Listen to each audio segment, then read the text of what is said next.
The name Perkins carved in stone. Below a Gothic tower, a boy navigates with a cane. Perkins and the Ohio Center for Deafblind Education present Advocating for Your Child's Needs. What do you need to know? With Diana Autin. The law says that a child with disabilities has to be provided with a free, appropriate public education, otherwise fondly known as FAPE. So that's a free, appropriate public education, not a free, highest quality ever envisioned public education. On the other hand, the law also says that IEPs must include research-based practices. So if we know that something works, then that should be addressed in the IEP. So a free, appropriate public education incorporates this concept of integrating into the IEP the things that we know work through research. And again, the Educational Services Guidelines reflect our best knowledge today about what works for students with deafblindness. Now, there may be multiple ways to integrate those research-based practices. You don't always have to have, when you're talking about assistive technology, for example, not all assistive technology has to cost $10,000. It's really getting the impact that you're looking for, not spending the most money. And again, in our experience, when you give districts information about cost-effective ways that they can actually have a more effective impact and provide a more appropriate public education to a child with deafblindness, they're interested in doing that. Fade to black.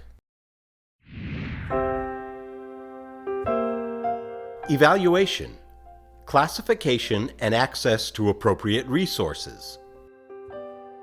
We often find children who have deafblindness being classified under other categories, like multiply disabled or even cognitively impaired. And some of the children that we have worked with through our work with families of children with deafblindness were classified as being cognitively impaired, and they were not. They're quite bright. They just had deafblindness, which wasn't really recognized or identified by the district. One of the reasons it's really important for parents to make sure that their child is classified as being deafblind is because there are resources that come with having your child classified as being deafblind, including access to your state deafblind project. There's information that is very targeted, like the Educational Services Guidelines, that parents will never know about if their child is classified as multiply disabled or some other disability. We see the cover of a brochure titled Parent-Centered Guide to Deafblindness, Educational Service Guidelines, helping families of children and youth with deafblindness in the evaluation, IEP, and transition to adult life process. It is one of a number of resources produced by Perkins and the New Jersey Statewide Parent Advocacy Network.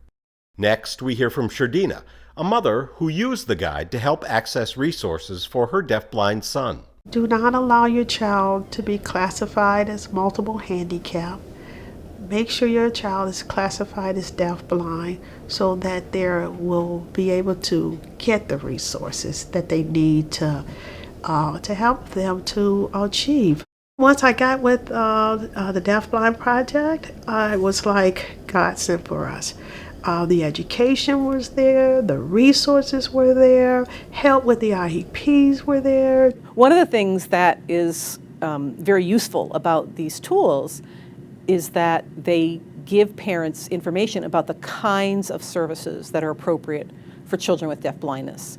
The kinds of instructional services, the kinds of related services, the types of people who should be providing those services, the kinds of qualifications and certifications those people should have.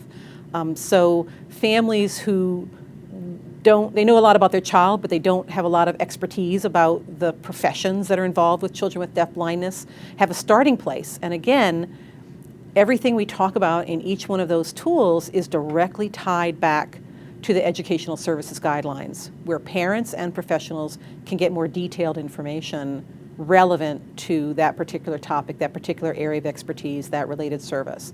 So it's a great starting point for parents and for everybody else on the IEP team. We see the cover of a booklet titled The Evaluation of Children with Deafblindness, a Parent Mini Guide. And then we hear once more from Sherdina. Our children, having them assess is very complex, but a lot of the skill base, the resources, it's in that material. Whereas a lot of our local school district and a lot of our projects are school based, they do not get to assess children on a regular basis that are deafblind. So that material is just so valuable, and the parents need to know that it's there. Another thing that we have found to be effective is kind of making sure that you walk through every step of that process, that the parents don't go into the meeting immediately saying, we want an intervener, or immediately saying, we want our child to have a full-time person who's going to be signing. But to really walk in and say, let's start with the evaluation. Let's start with strengths and needs.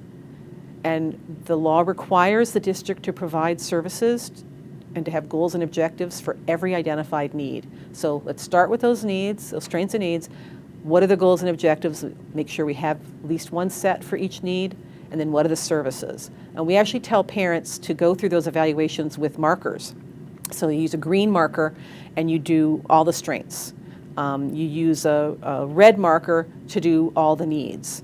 And so when you go into that meeting, you have right there at hand a quick and easy way to make sure that you're talking about all the strengths and needs upon which the rest of the IEP is built. If you start from the beginning and don't let the district jump you to placement, it's more likely that you're going to end up where you need to end up for your child. Fade to black.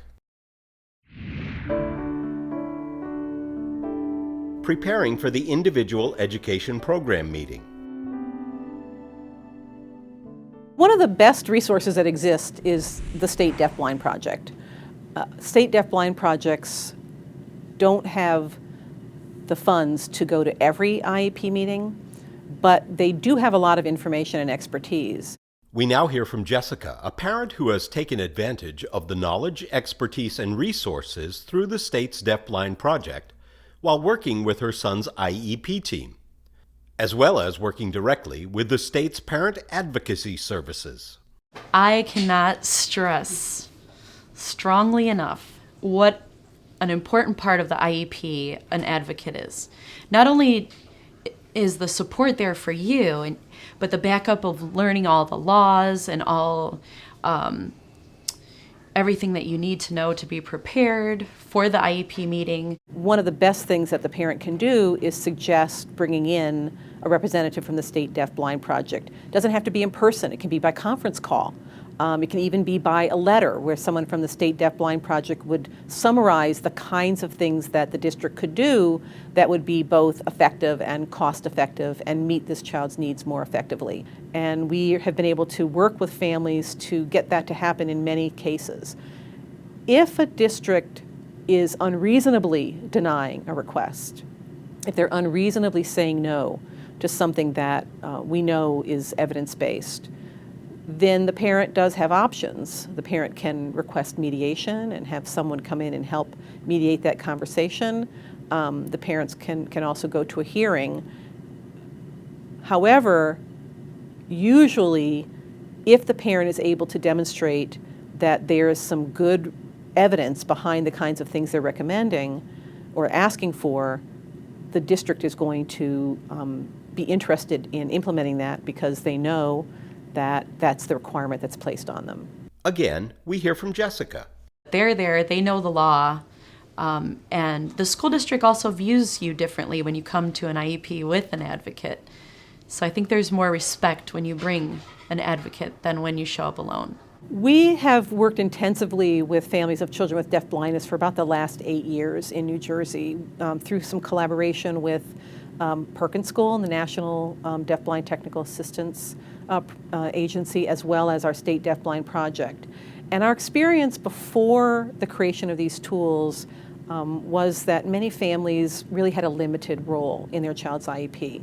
We see the cover of a booklet titled IEP Meeting Checklist for Parents of Children with Deafblindness.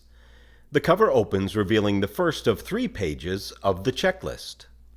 Next, we hear from Suzanne, a mother who has 3 children who are deafblind, each of whom has an IEP. If you don't know how to do an IEP, if you've never been in one, it's your first, take it with you. Check the boxes. Go through it step by step from, current levels to future planning, so on and so forth. Go through it step by step. It's invaluable.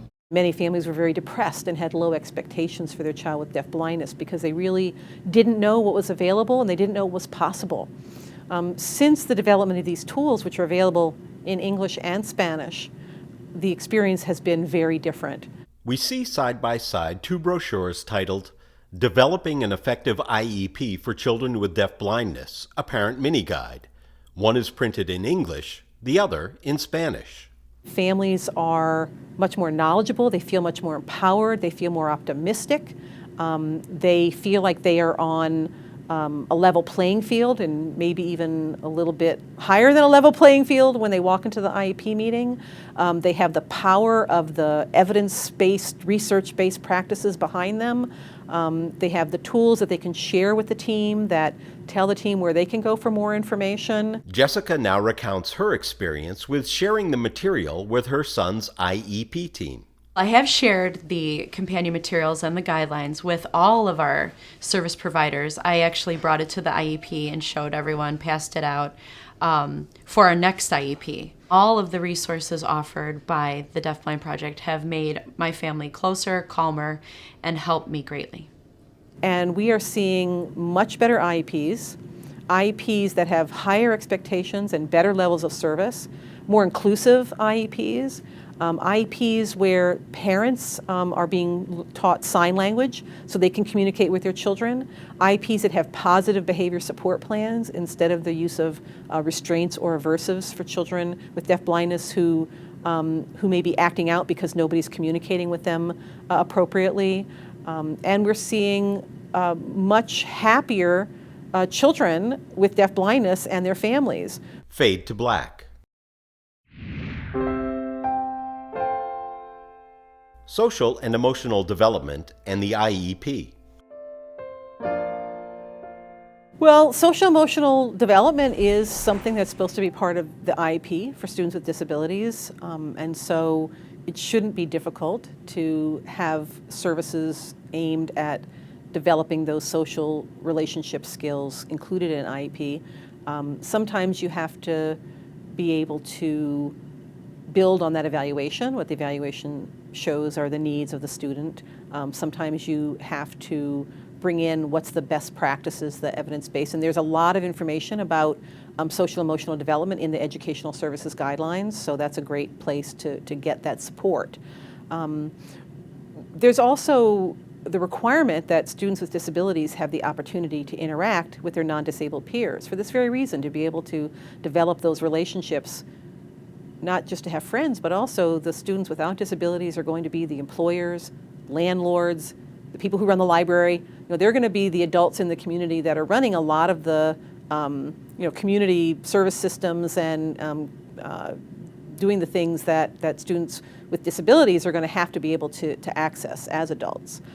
So even students who may be, again, in out-of-district placements have the right to have opportunities to interact with non-disabled peers. So we will encourage parents to have their child brought back into the home district to participate in extracurricular activities, non-academic activities, rec programs, to have summer programs. Next we hear from Michelle, a mother whose son is deafblind. She recounts the value of the educational service guidelines and the companion materials when seeking appropriate services for her son. Just knowing your rights and making people aware that you know your rights is such a powerful tool, and it doesn't mean everything has to be an argument or a threat, but you do have to be informed. Students with deafblindness are likely to be eligible for extended school year services. Those don't always have to be provided in a special education classroom. You can have extended school year services that are provided in a summer program that's for all children, and you can have supports to help the student with deafblindness develop those relationships and friendships and those social skills. Sometimes it does take a little bit more advocacy to make it happen, but again, that IEP is supposed to incorporate those evidence-based practices, and these are evidence-based practices that are essential for students with deafblindness. Fade to black.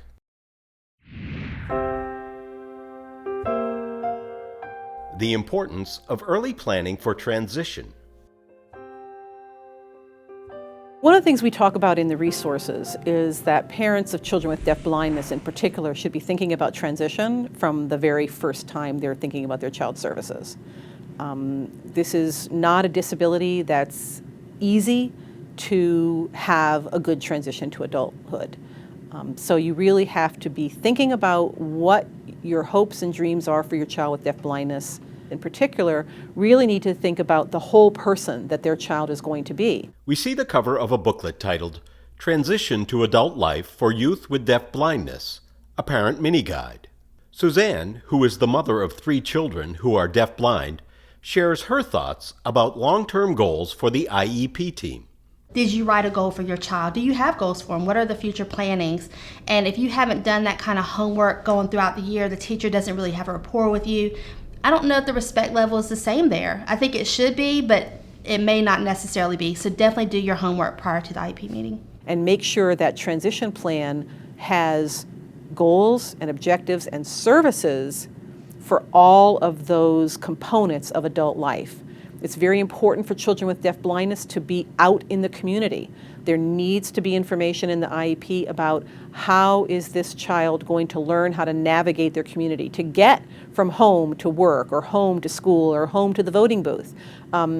Is this young person with deafblindness going to be able to advocate for themselves? Sherdina, whose son is deafblind, discusses the need for early transition planning. The transition for our children cannot start at 14, 16. It has to start when they're 3, 4, 5. So just those resources, and that was the information from Perkins that I felt was just eye-openers for me. It's based on the student's strengths and needs. I mean, a transition plan, like an IEP, is individualized. I mean, the transition plan is part of that IEP, so it has to be individualized. It has to be based on the student's strengths and needs. In addition, though, the transition plan is based on, you talk about the IEP having to incorporate the parents' hopes and dreams for their child. The transition plan has to incorporate the student's own hopes and dreams. What is it the student wants to be doing as an adult? What do they want to learn? What do they want to earn? Where do they want to live? What kind of life do they want to have? How do they want to be engaged in their community? Do they want to be a community volunteer? Do they want to be a disability activist? What do they want to do? What do they see for themselves? And the transition plan is where you have to start incorporating what the student wants for their own life into that IEP. We really encourage parents to include their children with disabilities in the IEP process at a very young age, so that by the time you get to the transition IEP, you can have the student with disabilities really making a lot of the decisions for themselves in the IEP process. And in fact, once a child turns 18, unless the parent has guardianship, that student is making their own IEP decisions. They're the ones who are making the decisions with the team about what their IEP is going to look like for the next 3 years. So it's really important to start your child early so that they are prepared to make those decisions when they come of age and are the decision makers for their own future. In a photograph, a young man who is deafblind is shown at his job, a plant nursery and farm stand. So we need to build in self-advocacy skill development for students with deafblindness. They have to learn how to be able to tell people their needs and also tell people what they can do so that they are not perceived as being a poor, unfortunate, hapless victim, but are really seen as contributing members of society. The Ohio Center for Deafblind Education is primarily supported through a grant with the Research to Practice Division, Office of Special Education Programs, U.S. Department of Education. Additional support for targeted activities is provided by the Ohio Department of Education. There are no copyright restrictions on this document. However, please cite and credit the source when copying all or part of this document. The contents of this publication were developed under a grant from the U.S. Department of Education. However, those contents do not necessarily represent the policy of the U.S. Department of Education, and you should not assume endorsement by the federal government. Project Officer, Greg Nolman.